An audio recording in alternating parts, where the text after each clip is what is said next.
There is a moment, quiet and fleeting, where everything seems to blur the line between dream and memory, between what we see and what we feel.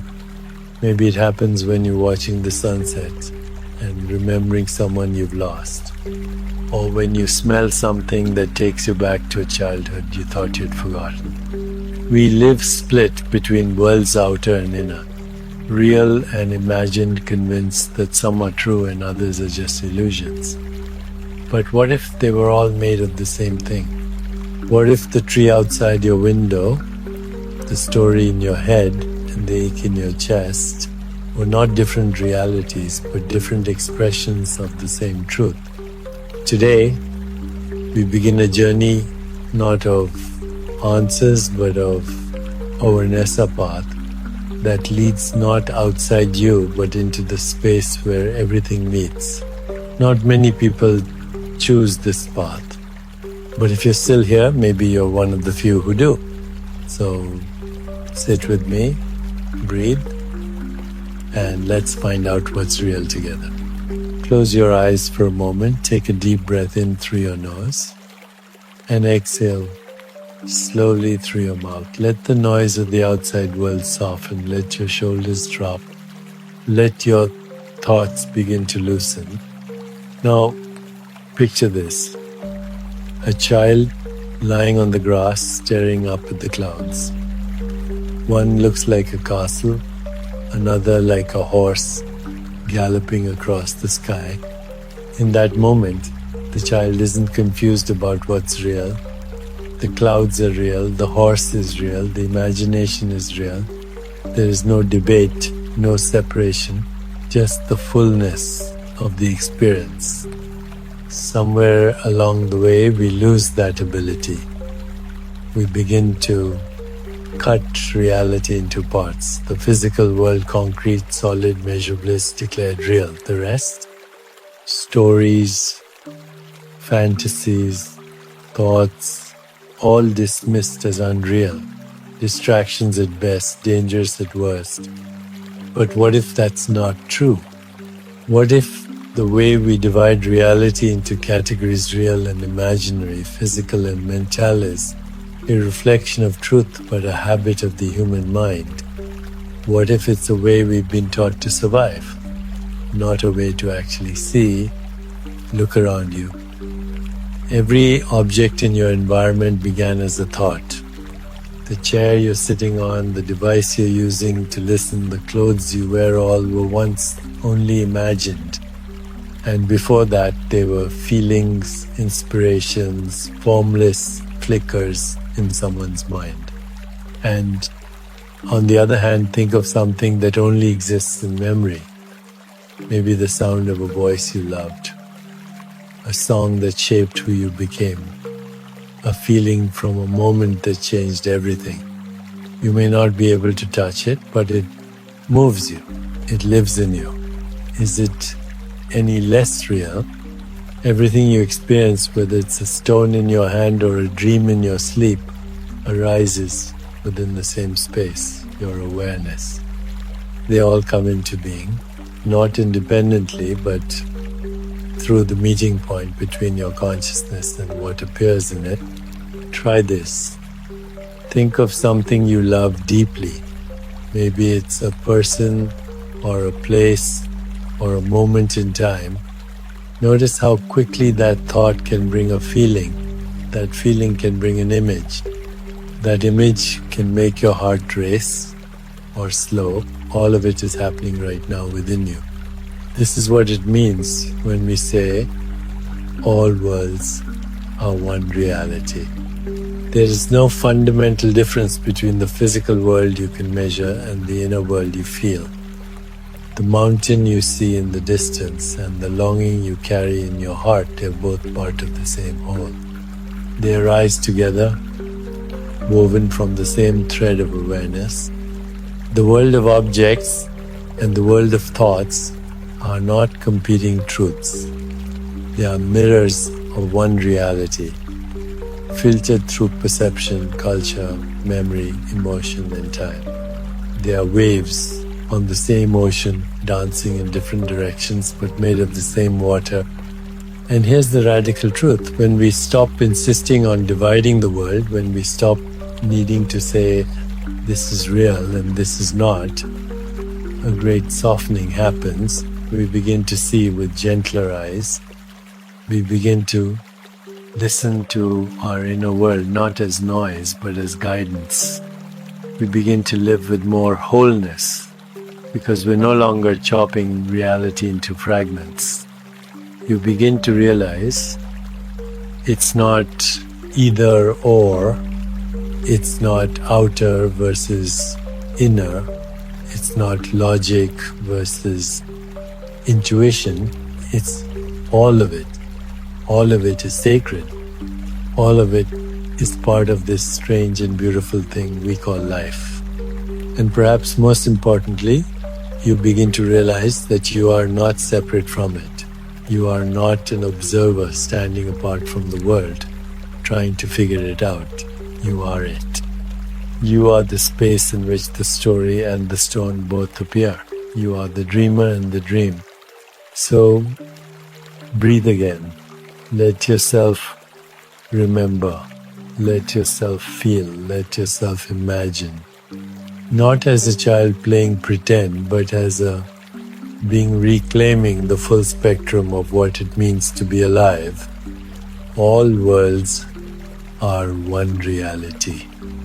The tree, the thought of the tree, the word tree, the feeling of awe when you stand beneath it. They are all waves of the same sea. When you see this, really see it, a quiet miracle begins. You begin to feel whole again. There's something deeply humbling about realizing that reality doesn't care about our categories. It doesn't draw lines. It doesn't argue over what's real and what isn't. It just is, alive, whole, indivisible, and yet most of us don't experience life that way. We walk through the world constantly dividing it, right and wrong, good and bad, spiritual and material, mind and body, real and unreal. We cut life into neat pieces and assign labels thinking we are understanding it more deeply. But all too often those divisions create only more confusion, more resistance, more suffering. It's not that reality is fragmented. It's that we've inherited this habit of separation passed down for generations. We've learned to split the world into parts that make us feel safe, that give us control. But at what cost? Imagine standing at the edge of the ocean, waves rolling in endlessly. Would you ever try to separate one wave from another and claim it as more real? Would you say the foam is true but the ripple is illusion? Of course not. Because it's all ocean. It's all one movement. And yet, we don't treat our inner experience the same way. We treat joy as something we earn and sorrow as something we must avoid. We treat thoughts as distractions and bodies as cages. We treat silence as empty and sound as meaningful. But none of these are true divisions. They're just habits, mental overlays we've mistaken for truth. If you've ever tried to quiet your mind, you know how hard it is. Not because silence is difficult, but because your mind has been trained to divide and analyze, to organize experience into tidy concepts. It's not the mind's fault. It's been taught that this is the only way to survive. But there's another way, a deeper one, a gentler one. That way begins when we stop trying to separate life into opposing categories and start simply being with what is. Right now, notice your breath. You might call it a physical process. Oxygen entering the lungs, muscles expanding, but also notice how it feels. There's a sensation. a rhythm, an intelligence. You can't say where the breath ends and the awareness of breath begins. They are woven together. Now bring to mind a memory, one that carries some emotion. Let it come gently. Don't analyze it. Just feel it. See how your body responds. A tightening in the chest, a warmth in the heart. Your breath changes. So where is the boundary between memory and body? Between emotion and breath? You begin to see it's all one tapestry. It's not divided. We only think it is. When you label something as good or bad, you're placing it into a conceptual box. But before the label, there was just experience, just raw, unfiltered being. That's where freedom lives, not in the story, but in the space beneath the story. Consider a tree. You can describe it with words, trunk, branches, leaves. You can touch its bark, hear the wind move through its limbs. But none of these descriptions of the tree. They're approximations, filters, ways we try to grasp something that is, in truth, far too alive to be held. The same is true of yourself. You are not just your thoughts, not just your emotions, not just your body. You are the space in which all of those things come and go. You are the silent witness, the aware presence that sees it all but is not limited by any of it. When we say reality isn't divided, we're pointing to this deeper truth that the one who is thinking, the one who is breathing, the one who is imagining, the one who is hurting, they are all you. And you're not separate from anything you experience. The sense of being fragmented, of life being split into pieces, it comes not from reality but from misunderstanding. And once you begin to question that misunderstanding, the pieces start coming back together. You might find in moments of stillness that you don't need to fix anything. You don't need to figure it all out. You just need to stop running from one side of the mind to the other. You just need to sit down, breathe, and remember who you are, the undivided awareness in which all of life appears. Let this sink in, let it breathe through you. You don't need to force anything. Just stay present. Gently, persistently return to that, knowing nothing is truly separate. There is no edge to this moment, no line between here and there. No wall between the world inside and the world outside. Only one seamless field of being. When we return to this, knowing again and again, something opens, something heals. The world begins to feel whole again, not because it changed, but because you remembered how to see. Close your eyes for a moment. Bring to mind a rose. Can you see it? Its petals curling outward, soft and delicate. Maybe you imagine it's colored or white or yellow. Maybe you can almost smell its fragrance, sweet and familiar. Now pause. Ask yourself, where is this rose? Is it real? You didn't pluck it from a garden, you didn't place it in a vase, you conjured it. And yet, you saw it. You felt it. You experienced something. Now open your eyes and look at your hand. Observe the lines on your palm, the movement of your fingers, the way the light touches your skin. You're seeing something physical now, something the world agrees is real. But here's the question. What's the difference, not between the objects, but between your experience of them? Both the rose in your imagination and the hand in front of you arise in the same place, your awareness. Both evoke thoughts, feelings, memories. One might come with the warmth of nostalgia. The other, the simplicity of presence. but neither is more real than the other in terms of where and how they arise. The difference is not in the depth of the experience, it's in the label we assign. Perception and imagination are not opposites. They are partners. They are both pathways through which reality expresses itself. One appears with open eyes, the other arrives when the eyes are closed. But both are received by the same consciousness, yours. We're taught from a young age that imagination is not to be trusted, that it's childish, fanciful, made up. But look at your life. Every invention, every piece of music, every poem, every act of kindness began in imagination. A thought, a vision, a whisper of possibility, and that possibility shaped the world.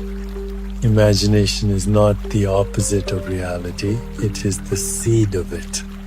Even when we perceive the physical world, we don't actually encounter it directly. What we see is light processed by the brain. What we hear is vibration interpreted by the nervous system. Our perception is always filtered, translated, constructed. So where does that leave us? It leaves us with the humbling realization that every experience, whether you call it seen or imagined, is built from the same raw material, awareness.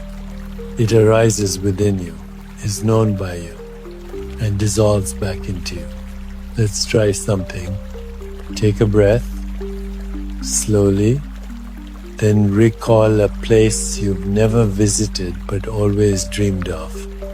Maybe a quiet forest, a peaceful beach, a mountain at sunrise. Let it appear in your mind. See the colors, the textures, the horizon. Now feel into that image. What does it stir in you? Longing, peace, inspiration. That emotional reaction is real. The image is imaginary, yes, but the feeling it evokes is not. It lives in your nervous system, in your chest, in your breath. Your imagined world is shaping your real physiological experience. Now turn back to the room you're in. Feel your body in the chair, the temperature of the air, the pressure of your weight against the ground. Perceive it all. And notice this too is known in awareness. It arrives and disappears, just like a thought or an image. When you stop judging experience based on the form it takes, when you stop favoring perception over imagination or dismissing the intangible as unreal, something incredible happens. You become free.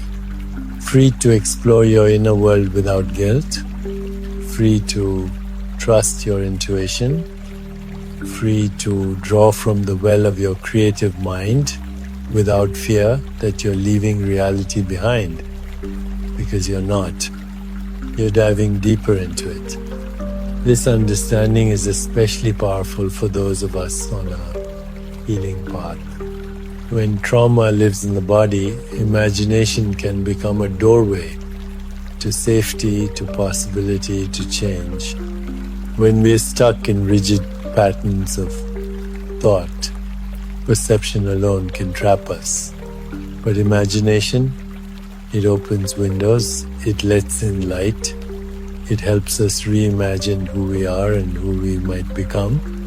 So let go of the need to choose between real and unreal, between seen and unseen. They are both sacred, both part of the same field. Perception brings you the world as it is. Imagination brings you the world as it could be. And in between those two, you awaken to a deeper truth, that you are the space where all of it happens. You are the screen upon which every image plays. You are the witness of every thought, sensation, sound, and vision. You are not caught in the difference between them. You are the presence that holds them both. When you begin to live from that knowing, you stop arguing with your experience. You stop fighting with your mind.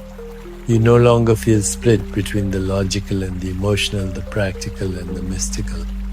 You live as one whole being, grounded in reality, yet lit from within by imagination.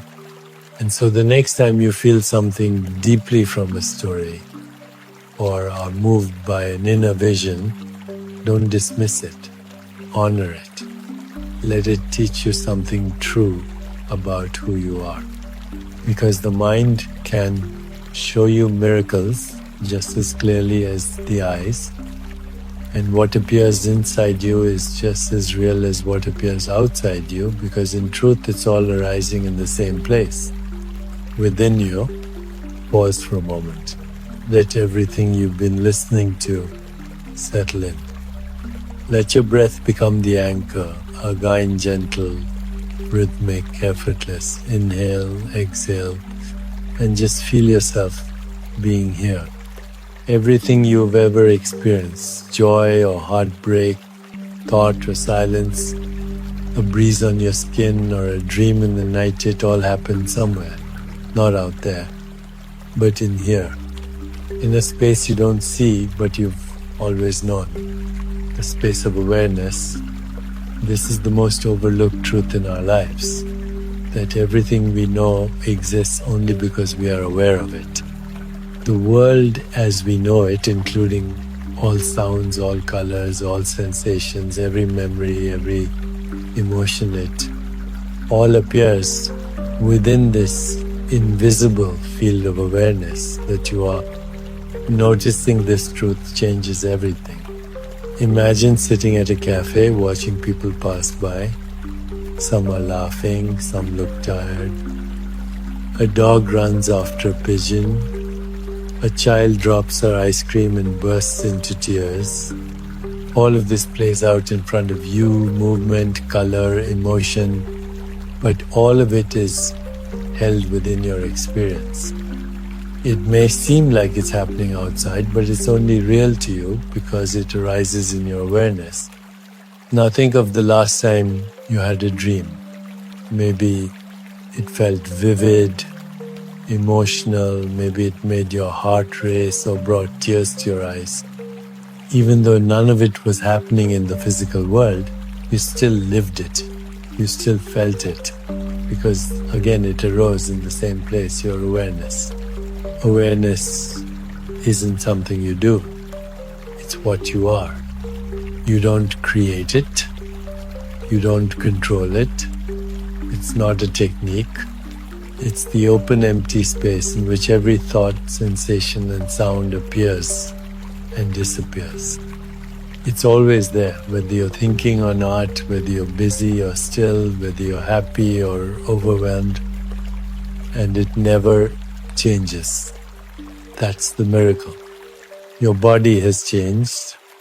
Your thoughts have changed.